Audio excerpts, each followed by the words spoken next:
अस्सलामुअलैकुम व्यूअर्स, उम्मीद है कि आप सब खैरियत से होंगे। जी तो आज हम पढ़ेंगे द ह्यूमन डाइजेस्टिव सिस्टम। सबसे पहले हम पढ़ेंगे कि डाइजेशन हमारे पास क्या क्या चीज़ है। बेसिकली डाइजेशन हमारे पास प्रोसेस है जिसमें ब्रेकडाउन होता है कम्प्लेक्स फूड मॉलिक्यूल का और वो कन्वर्ट हो जाते हैं सिंपलर वंस में। एंड देन हमारी बॉडी जो है उसको यूज़ करती है एनर्जी के लिए, ग्रोथ के लिए, सेल रिपेयर के लिए। इसको हम जो है डाइजेशन कहते हैं। डाइजेशन में हमारे पास जो है डाइजेस्टिव प्रोसेस में हमारे पास फूड जब हम इनटेक करते हैं तो वहाँ से हमारे पास जो है डाइजेशन स्टार्ट हो जाता है और इसमें कुछ स्टेप्स, कुछ इम्पॉर्टेंट स्टेप्स जो है वो इन्वॉल्व होते हैं। सबसे पहले हमारे पास जो है, जैसा कि मैंने पहले बताया कि ब्रेकडाउन होता है कम्प्लेक्स मॉलिक्यूल का सिंपलर वंस में, एंड देन हमारे पास वो सिंपल मॉलिक्यूल्स जो है ब्लड स्ट्रीम में चले जाते हैं और हमारी बॉडी जो है उसको फिर यूज़ करती है as a process of energy, cell repair और ग्रोथ के लिए। और जो वेस्ट मटेरियल रह जाते हैं उसको हमारी बॉडी जो है वो रिमूव कर देती है। ठीक है, नेक्स्ट क्वेश्चन हमारे पास है कि डाइजेस्टिव सिस्टम हमारे पास क्या चीज़ है। तो वो सिस्टम जो डाइजेशन में हेल्प करता है, इन्वॉल्व होता है, उसको हम डाइजेस्टिव सिस्टम कहते हैं। डाइजेस्टिव सिस्टम हमारे पास जो है ये बनता है एक made up of long coil tube हमारे पास होता है और जो कि स्टार्ट होता है माउथ से एंड इन होता है एनस में। ये हमारे पास जो है 10 मीटर लॉन्ग ट्यूब होता है। इसको हम एलिमेंट्री कैनाल भी कह सकते हैं, डाइजेस्टिव ट्रैक्ट भी हम इसको कह सकते हैं। अच्छा, फिर हमारे पास अगला क्वेश्चन है कि डाइजेस्टिव सिस्टम में कौन कौन से ऑर्गन्स जो है वो इन्वॉल्व होते हैं। तो डाइजेस्टिव सिस्टम में जो ऑर्गन्स इन्वॉल्व होते हैं वो हमारे पास ये है कि माउथ होता है, अगला हमारे पास उसके बाद एसोफेगस होता है, उसके बाद जो है स्टमक होता है, देन उसके बाद हमारे पास स्मॉल इंटेस्टाइन, देन उसके बाद हमारे पास जो है लार्ज इंटेस्टाइन, एंड देन हमारे पास जो है एनस और कुछ और भी ऑर्गन्स हैं जो इसमें इन्वॉल्व होते हैं। ठीक है, अच्छा उसके बाद हम पढ़ेंगे कि डाइजेशन, हम फर्दर पढ़ेंगे कि डाइजेशन की जो जर्नी है वन बाय वन अब हम डिफरेंट ऑर्गन्स को पढ़ेंगे किस तरह इसमें डाइजेशन होता है। सबसे पहले हम जो है माउथ में पढ़ेंगे कि माउथ में डाइजेशन किस तरह होता है। डाइजेशन जो है बेसिकली, डाइजेशन की जो जर्नी है वो बेसिकली स्टार्ट होती है माउथ से और माउथ में हमारे पास मैकेनिकल डाइजेशन भी होता है और केमिकल डाइजेशन भी होता है। अब मैकेनिकल डाइजेशन क्या है और केमिकल डाइजेशन क्या है, इन दोनों में डिफरेंस क्या है, अब हम इसको पढ़ेंगे। मैकेनिकल डाइजेशन में टीथ के मदद से, टीथ के हेल्प से जो है लार्ज मॉलिक्यूल मतलब कि फूड जो है वो स्मॉल पीसेस में कन्वर्ट हो जाता है। देन वो फूड जिसको हमारे टीथ ने क्रश किया होता है उस ग्राउंड फूड के साथ हमारे पास जो है सलाइवा मिक्स्ड हो जाता है जो कि सलाइवरी ग्लैंड से प्रोड्यूस्ड होता है। सलाइवा हमारे पास क्या चीज़ है। सलाइवा हमारे पास जो है स्लिमी लिक्विड होता है और ये हमारे पास फूड के साथ जो है कंबाइन हो जाता है और देन इसलिए कंबाइन होता है ताकि फूड जो है वो और भी स्लिमी हो जाए और इजीली वो एसोफेगस से जो है माउथ से एसोफेगस में इजीली वो पास हो जाए और हमारी जो स्टमक है वहाँ पर इंटर हो जाए। सलाइवा में हमारे पास जो है एमाइलेज होता है, एक एंजाइम होता है और उस एंजाइम को हम एमाइलेज कहते हैं जो कि ब्रेकडाउन ऑफ स्टार्च में जो है हेल्प करता है, उसको सॉल्युबल शुगर में जो है कन्वर्ट करता है जिसको हम माल्टोज कहते हैं। इट्स मीन के ब्रेकडाउन ऑफ कार्बोहाइड्रेट हमारे पास जो है केमिकल डाइजेशन में होता है सलाइवा के ज़रिए, जिसमें एंजाइम होता है और इस एंजाइम को हम जो है एमाइलेज कहते हैं। एंड देन जैसा कि पहले मैंने बताया कि इसमें ब्रेकडाउन ऑफ स्टार्च होता है और उसको जो है वो सॉल्युबल शुगर में कन्वर्ट करता है जिसको हम माल्टोज कहते हैं। ये हमारे पास जो है मैकेनिकल और केमिकल डाइजेशन था। ठीक है, केमिकल डाइजेशन में हमने पढ़ा कि हमारे पास सलाइवा होता है और सलाइवा में हमारे पास जो है एंजाइम्स होता है जिसको हम एमाइलेज कहते हैं। तो यहाँ पर ये क्वेश्चन भी अराइज होता है कि Esophagus. The esophagus is a long, narrow and hollow muscular tube which carries the food bolus from the mouth cavity to the stomach. Esophagus हमारे पास long, narrow और hollow muscular tube है जो कि food यानी bolus को जो है mouth cavity से स्टमक तक ले जाता है और ये हमारे पास जो है 10 to 11 सेंटीमीटर लॉन्ग होता है।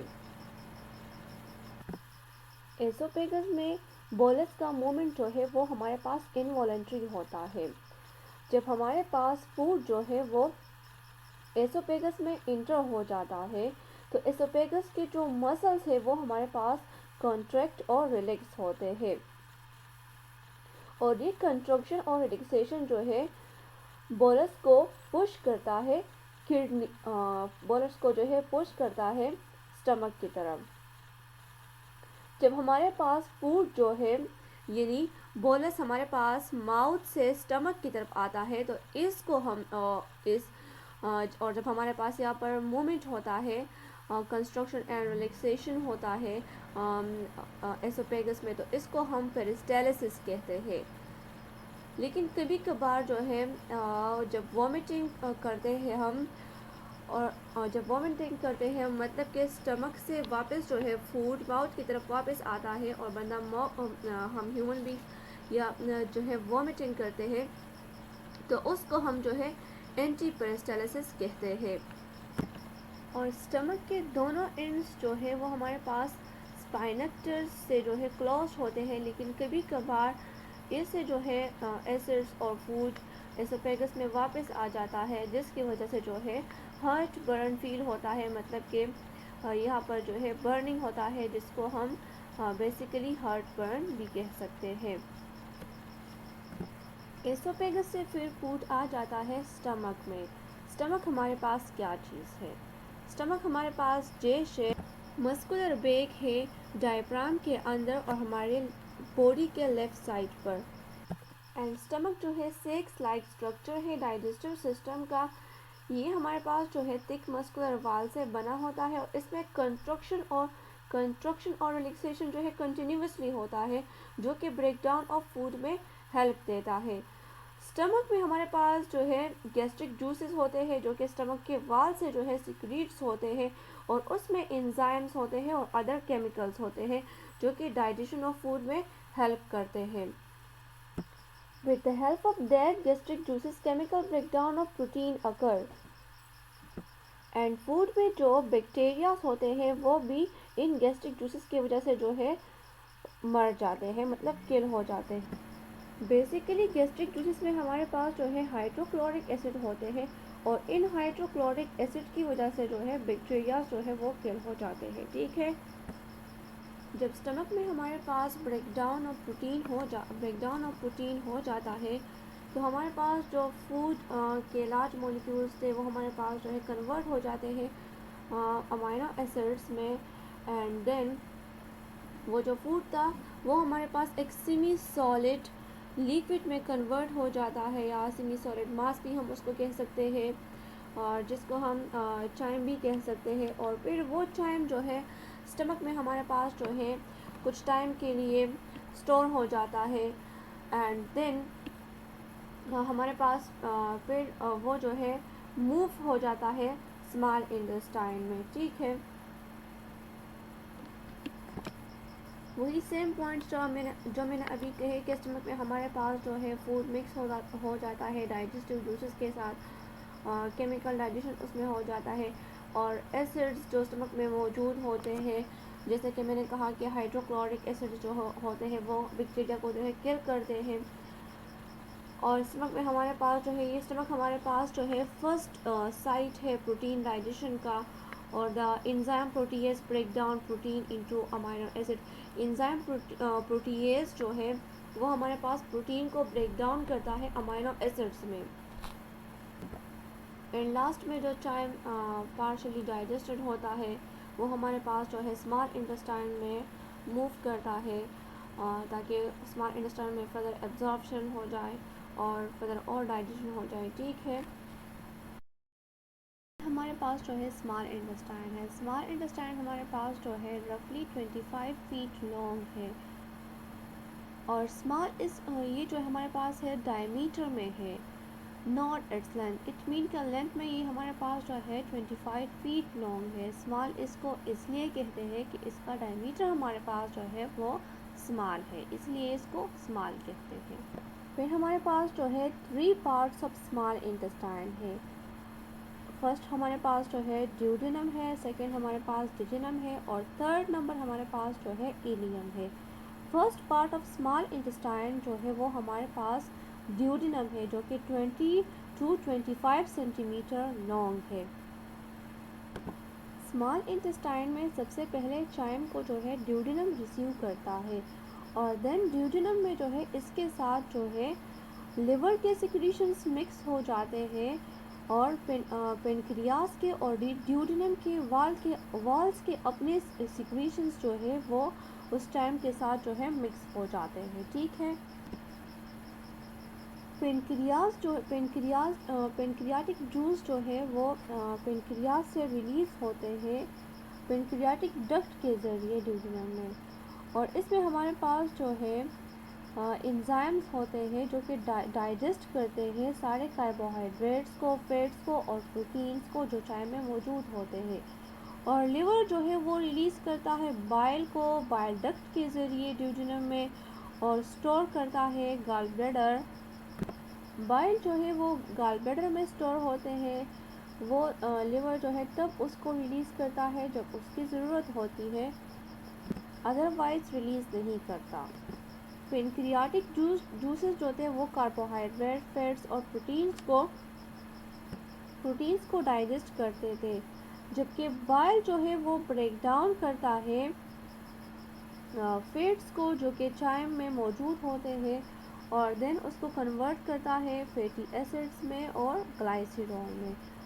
Next part of small intestine हमारे पास जो है वो डिजेनम है, जो कि 2.5 मीटर लॉन्ग होता है और जो the remaining part of the जो स्मॉल इंटेस्टाइन का रिमेनिंग पार्ट होता है उसको हम इलियम कहते हैं। जो फूड स्मॉल इंटेस्टाइन में डाइजेस्ट नहीं होता उसको फिर जो है जिजिनम और इलियम में बाकी फूड जो है डाइजेस्ट होता है।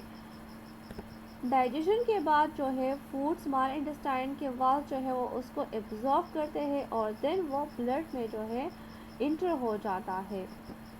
तकरीबन सबसे ज़्यादा एब्जॉर्प्शन जो है वो इलियम में होती है। स्मॉल इंटेस्टाइन में बहुत ज़्यादा फोल्ड्स होते हैं और फिंगर लाइक आउटग्रोथ्स होते हैं जिसको हम जो है विलाई कहते हैं, और जो कि इंक्रीज़ करती है स्मॉल इंटेस्टाइन की सरफेस एरिया को।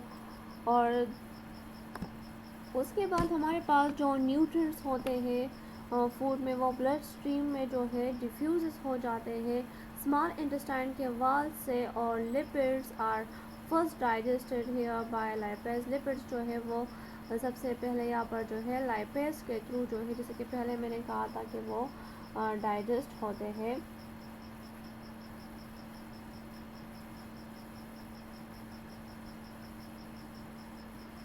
ये हमारे पास जो है विलाई है, उसका जो है डायग्राम है, स्ट्रक्चर है, जिसके थ्रू जो है एब्जॉर्प्शन ऑफ न्यूट्रिएंट्स होता है और ये स्मॉल इंटेस्टाइन के सरफेस एरिया को भी जो है इंक्रीज़ करते हैं। ठीक है, एंड उसके बाद जो है जो वेस्ट मटेरियल रह जाता है वो लार्ज इंटेस्टाइन में जो है इंटर हो जाता है। लार्ज इंटेस्टाइन हमारे पास जो है 5 फीट लॉन्ग होता है और ये एक्सेप्ट करता है स्मॉल इंटेस्टाइन में जो चीज़ें एब्जॉर्ब नहीं होती, और इसका मेन फंक्शन हमारे पास ये है कि जो वाटर और मिनरल्स एब्जॉर्ब नहीं होते वो वेस्ट मटेरियल से ये वाटर और मिनरल्स को एब्जॉर्ब करता है, एंड देन जो वेस्ट मटेरियल रह जाता है उसको फिर कोलाइन और एनएस के ज़रिए जो है बॉडी से पुश आउट करता है। ठीक है, कोलन हमारे पास जो है वो एरिया होता है डाइजेस्टिव सिस्टम में जहाँ पर जो है जो वेस्ट मटेरियल होता है वो थोड़े टाइम के लिए यहाँ पर हेल्ड होता है, मतलब। The next topic is digestive system malfunction. We can also call is disorders of digestive system are some common problems of digestive system. We will study it one by one. Now the topic is digestive system malfunction. We also called it disorders of digestive system are some common problems of digestive system. सबसे पहले हम ulcer के बारे में पढ़ेंगे कि ulcer हमारे पास क्या चीज़ है और ये किस वजह से काज होता है और इसका प्रिवेंशन क्या है and diagnosis and treatment etcetera. जी तो अल्सर हमारे पास जो है जब हमारे पास ज़्यादा मिकदार में large amount of gastric juices जो है वो रिलीज होते हैं स्टमक में, तो हम द डाइजेस्टिव एंजाइम्स जो होते हैं वो ब्रेक डाउन करते हैं वाल्स ऑफ स्टमक के एंड इंटेस्टाइन के वाल्स को भी, जिसकी वजह से जो है इंटेस्टाइन के वाल्स यानी ड्यूडेनम में एंड स्टमक में जो है हमारे पास सौर बन जाता है और वो स्टमक को जो है डैमेज करता है, मतलब स्टमक को ख़राब करता है और ड्यूडेनम को भी। एंड बेसिकली इस सौर को हम जो है अल्सर कहते हैं। स्टमक में जो अल्सर होता है उसको हम गैस्ट्रिक अल्सर्स कहते हैं, जबकि ड्यूडेनम में जो अल्सर होता है उसको हम ड्यूडेनल अल्सर कहते हैं। अब इसके काजेस क्या है, किस वजह से ये काज होता है? बेसिक काज जो इसका है वो हमारे पास जो है एच पायलोरी बैक्टीरिया की वजह से जो है ये काज होता है। एंड जो लोग सिगरेट यानी स्मोकिंग करते हैं, अल्कोहल्स को यूज़ करते हैं, स्ट्रेस और ड्रग्स की वजह से भी जो है ये काज होता है। ठीक है। If someone feel burning pain in abdomen between meals and early morning, then he or she need to avoiding spicy foods, carbonated drinks and tea and taking medicines. It also use H2 blockers, drugs that block release of histamine. जी ये था हमारे पास जो है ulcer के बारे में। And next one we will study about diarrhea, constipation and jaundice. Now the next one most common disorder of digestive system is diarrhea. What is diarrhea and what is the causes of diarrhea and how we can prevent from diarrhea? We will study it now. Diarrhoea basically हमारे पास जो है common disease है digestive system का, और ये हमारे पास इसके काजेस कॉमन काजेस जो है वो ये है कि जब हम कॉन्टेमिनेटेड फूड खाते हैं या हम कॉन्टेमिनेटेड वाटर्स को जो है वो ड्रिंक करते हैं, तो ये हमारा जो लार्ज इंटेस्टाइन होता है उसके वॉल्स को ये जो है इन्फेक्ट करता है। Then as a result, water and salts cannot absorb by large intestine. मीट के उसकी वजह से जो है लार्ज इंटेस्टाइन में वाटर और साल्ट जो है वो एब्जॉर्ब नहीं होते, एंड देन बॉडी जो है वो एक्सक्रीट करती है वाटरी फीसेस को, जिसकी वजह से जो है डायरिया होता है। ठीक है। ज़्यादातर ये जो है बेबीज़ में होता है और इसका प्रिवेंशन जो है ये है कि आप अपने सराउंडिंग को क्लीन रखें, आप जो वाटर पिए उसको जो है बॉइल्ड करें, फिल्टरेटेड वाटर को आप यूज़ करें, एंड जो फूड आप खाएँ तो उसको सही तरीके से जो है कुक्ड करें, देन इंशाल्लाह you will be prevent from diarrhoea. This is all about diarrhoea and the next one is constipation. Now constipation, we will study that what is constipation, what are the causes of constipation, and we will also study the prevention of constipation. Constipation हमारे पास जो है जब large intestine में water का absorption बहुत ज़्यादा हो जाता है तो उसकी वजह से जो है फीसेस जो है वो हार्ड हो जाते हैं और वो लार्ज इंटेस्टाइन में मूव नहीं कर पाते, इजीली मूव नहीं कर पाते, तो इसकी वजह से जो है कॉन्स्टिपेशन, इस कंडीशन को हम जो है फिर कॉन्स्टिपेशन कहेंगे। Once again I want to told it, जब लार्ज इंटेस्टाइन में वाटर का एब्जॉर्प्शन ज़्यादा हो जाता है और फीसेस जो है वो इजीली मूव नहीं कर पाते लार्ज इंटेस्टाइन में, तो इस कंडीशन को हम कॉन्स्टिपेशन कहेंगे। इसके काजेस हमारे पास ये है कि जब आप फाइब्रस फूड को और फाइब्रस फूड को आप कम लेते हैं और वाटर को आप कम पीते हैं तो हमारे पास जो है कॉन्स्टिपेशन काज हो जाता है। और प्रिवेंशन इसके ये है कि आप जो है लार्ज अमाउंट ऑफ फ्लूइड्स को यूज़ करें और हेल्थली फूड को आप जो है लें, फाइब्रस फूड को आप जो है ज़्यादातर पर इस्तेमाल करें और डेली आप एक्सरसाइज करें तो इंशाल्लाह आप इससे बचेंगे। एंड देन अगर फिर भी ये प्रॉब्लम आपका इरेज नहीं होता, आप ठीक नहीं होते तो आपको डॉक्टर के पास ज़रूर जाना पड़ेगा, ठीक है। The next one disorder is heartburn. We also called it indigestion. We will study here that what is indigestion or heartburn, what are its causes, and how to prevent from it. First of all, we will study its definition. जब हम कुछ खाते हैं और उसको सही तरीके से चबाते नहीं हैं और जल्दी से हम खाना खा लेते हैं तो हमारे पास वो फूड सही तरीके से डाइजेस्ट नहीं होता, मतलब कि माउथ में जो डाइजेशन होता है वो सही तरीके से नहीं होता, इसीलिए वो जल्दी से जो है स्टमक में आ जाता है। स्टमक को उस फूड के डाइजेस्ट करने के लिए बहुत ज़्यादा गैस्ट्रिक जूसेस रिलीज़ करने पड़ते हैं, क्योंकि फूड तो सही तरीके से डाइजेस्ट हुआ नहीं, गैस्ट्रिक जूसेस ज़्यादा रिलीज़ हुए, इसीलिए कभी कभार वो गैस्ट्रिक जूसेस जो है एसोफेगस में वापस आ जाते हैं। और जब वो गैस्ट्रिक जूसेस एसोफेगस में वापस आ जाते हैं थोड़े से स्मॉल अमाउंट में या स्मॉल क्वांटिटीज़ में जो है स्टमक से एसिड्स जो है वो एसोफेगस में आ जाते हैं तो हमें जो है यहाँ पर बर्निंग सेंसेशन जो है हमें एसोफेगस में फील होता है, जिसको हम हार्टबर्न कहते हैं, ठीक है। इंडाइजेशन से या हार्टबर्न से बचने के लिए आपको चाहिए कि आप फूड को सही तरीके से अपने माउथ में चबाएं, सही तरीके से आप फूड को जो है खा लें, जल्दी जल्दी आप खाना ना खाएं तो बेहतर होगा। और जब आप खाना खाएं तो 2-3 हॉर्स जो है खाना खाने के बाद मत सोए, क्योंकि इससे भी जो है कभी कभार स्टमक से जो है एसिड्स एसोफेगस में आ जाते हैं और फिर इससे हमें जो है हार्टबर्न यानी बर्निंग सेंसेशन जो है हमें महसूस होता है, ठीक है। उसके अलावा जो है चॉकलेट्स को ज़्यादा ना खाएं, फैटी फूड्स से भी आप जो है गुरेज कर लें, स्मोकिंग को बिल्कुल स्टॉप करें, स्मोकिंग जो है वो मत करें, देन इंशाल्लाह आप ठीक हो जाएंगे। ये था हमारे पास जो है हार्टबर्न के बारे में। आई होप सो कि आप सबको समझ आ गया होगा। Thank you.